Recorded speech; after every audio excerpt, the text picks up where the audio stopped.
Сәлеметсіздер ме? Сіздердің назарларыңызға көркем шығармадағы эпизодты талдау бойынша кезекті бейне жазбамызды ұсынамыз. Негізі эпизод бұл көркем шығарма сюжетіндегі өз алдына мәні бар, өзара байланысқан оқиғаның бір бөлшегі көрінісі.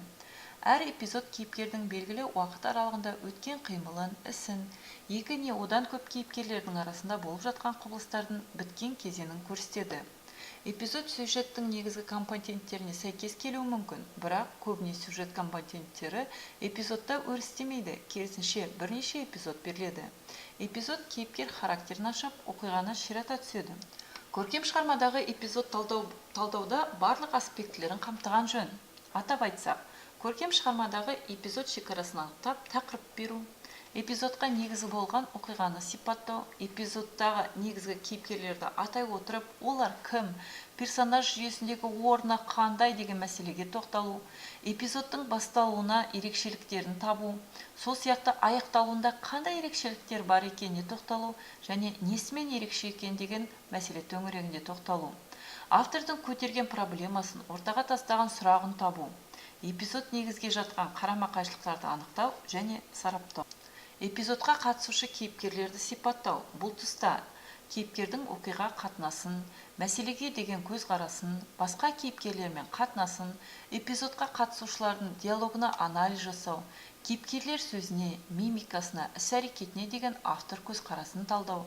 Автор көзқарасы немесе оқырман көзқарасы бойынша персонаждардың іс-әрекетінің ерекшелендіреді, себептерін анықтау. Эпизод құрылымын сипаттау, қысқаша сюжеттік талдау жасау, яғни көркемдік тәсілдерін анықтау, мағынасын ашу, портрет, пейзаж, интерьерді суреттеу сияқты көркемдік тәсілдерді табу, эпизодтағы орны, мәнін анықтау, оқиға деген автор көзқарасын анықтау, көтерілген мәселеге деген автор көзқарасы, пікірі, автордың берген бағасы. Мысалы, Қажымұқан хикаятының жаяу сүйреген шана ұлы Петердің қаласында бөлімі бойынша мына үзіндіні беруге болады.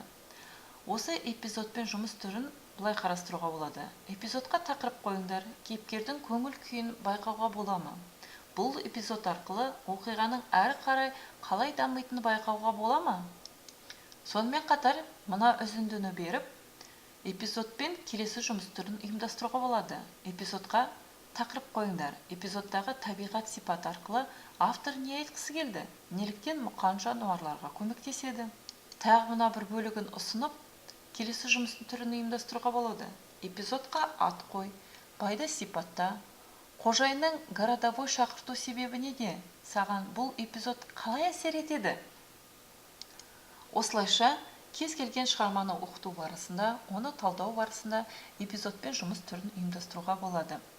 Әдебиетті оқыту үдерісі мектепте ең күрделі құбылыс. Оқушының рухани қалыптасуына тікелей ықпал ететін әдебиет пәнінің дұрыс және айқын міндеттері қойыла отырып оқытылу әрбір мұғалім үшін парыз болып саналмақ.